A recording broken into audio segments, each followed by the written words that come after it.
habeen wanaagsan daawadayaal kuna soo dhawaada wararkii ugu dambeeyay guud ahaan Soomaaliya qodobada aan caawidiin hayana waxa kamid ah al-shabaab oo weerar culus ku qaaday magaalada Beledweyne khasaaraha ka dhashay ayaa kula wadaagaya iyo sidoo kale dawladda Puntland ayaa gabi ahaan baqaadkii ka joojisay ciidamada difaaca Puntland ee ku sugan buuraha Calmiskaad ee gobolka Bari ee Puntland sidoo kale waxaan ku hayaa qodob ku saabsan Fahad Yaasiin iyo ra'iisul wasaarihii hore ee Soomaaliya oo kulan xasaasi ah ku yeeshay magaalada Nairobi maxay ka wada hadleen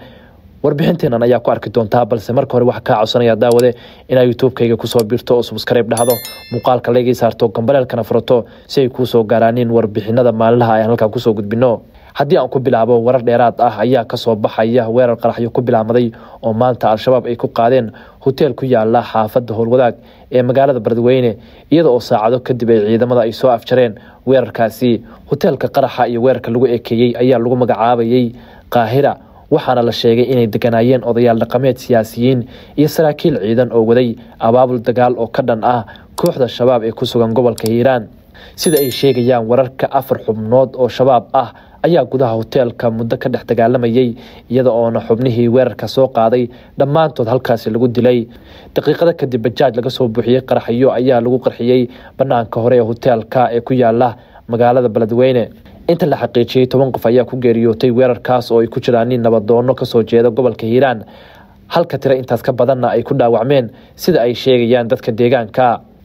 nabadoonada weerarkan ku geeriyooday ayaa waxa kamid ahaa nabadoon Maxamed Cismaan Aadan Maxamed Calasow iyo taliye gaashaan oo dhammaantood halkaas ay ku nafwaayeen wasiirka wasaaradda caafimaadka ee Soomaaliya Dr. Cali Xaaji Aadan ayaa si kulul u cambaareeyay weerarka ay saaka ku qaadeen magaalada Beledweyne ee xarunta gobolka Hiiraan rag ka tirsan maleeshiyaadka al-shabaab oo weerar ku qaaday hotel ku yaala magaaladaasi wasiirka oo qoraal ku soo qoray bartiisa Facebook ayaa si kulul u cambaareeyay dhibaatada ay kooxda al-shabaab ka geysteen hotelkaas oo ay deganayeen nabadoono rag saraakiil ah oo ka tirsan dawladda Soomaaliya waxa uu ammaan u jeediyay ciidamada qaranka oo ku tilmaamay inay si geesinimo leh u soo afjareen kooxda ka dagaalamaysay hotelka oo ay weerarka ku soo qaadeen odayaasha dhaqanka ee saraakiisha ciidanka ee ka soo jeeda galbeedka Hiiraan ayaa maalmihii la soo dhaafay waday abaabul guluf dagaal oo ka dhan ah kooxda al-shabaab dhanka kale dawladda Puntland ayaa gabi ahaan baqaadkii ka joojisay ciidamada difaaca Puntland ee ku sugan buuraha Calmiskaad ee gobolka Bari ee Puntland taliyaha ciidanka difaaca Puntland ayaa maanta si rasmi ah u soo saaray amar lagu mamnuucayo keenista qaadka ee ciidamada ku sugan fadhiyada kala duwan ee howlgalka Hilaac mamnuucistan oo dhaqan galaysa 11 Maarso oo ku beegan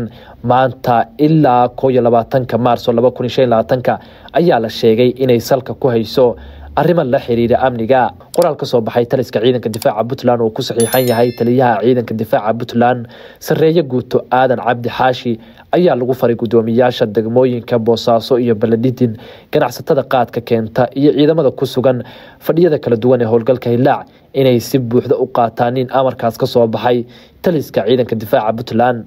dawladda Puntland ayaa digniin adag siisay cid kasta oo jabisa awaamirta ka soo baxday taliska iyada oo lagu wargeliyay inay la kulmi doonaan ciqaab adag iyo ganaxyo kala duwan go'aankan ayaa loo arkaa mid qayb ka ah dadaalada lagu xoojinayo amniga Puntland gaar ahaan deegaanada ay ku sugan yihiin ciidamada howlgalka Hilaac kuwaas oo lagu amray inaysan isticmaalin ama iibsan qaadka inta lagu guda jiro howlgalka Hilaac dhanka kale ra'iisul wasaarihii hore ee Soomaaliya Xasan Cali Khayre ayaa maanta soo qaban qaabiyay kulan afur ah oo uu la yeeshay agaasimihii hore ee hay'adda NISA Fahad Yaasiin Xaaji Daahir iyo xildhibaan Aadan Qoryooley oo ka tirsan baarlamaanka federaalka Soomaaliya kaas oo ka dhacay magaalada Nairobi ee dalka Kenya Khayre ayaa hore u joogay Nairobi halka Fahad Yaasiin uu maanta tagay isaga oo qorsheynaya inuu halkaasi ku soo bandhigo buug u dhawaan qoray Fahad Yaasiin Xaaji Daahir Xasan Cali Khayre iyo xildhibaan Aadan Qoryooley ayaa kulankan kaga wada hadlay xaaladda guud ee dalka iyo marxaladaha ugu dambeeyay ee siyaasadda iyo dagaalka khawaarijta Fahad iyo Khayre ayaa muddo 3 sano ah wada shaqeynayay xilligii Farmaajo iyadoo ugu dambeyntii xilka laga tuuray kadib markii uu isku dhaceen Farmaajo iyo Khayre sida ay ila wareedyo xogogaal ah sheegayaan kulanka galabta ay xubnahani ku yeesheen Nairobi waxa uu ku koobnaa isxog wareysi iyada oo uusan jirin qorshe siyaasadeed oo weyn oo dhinacyadu isku afgarteen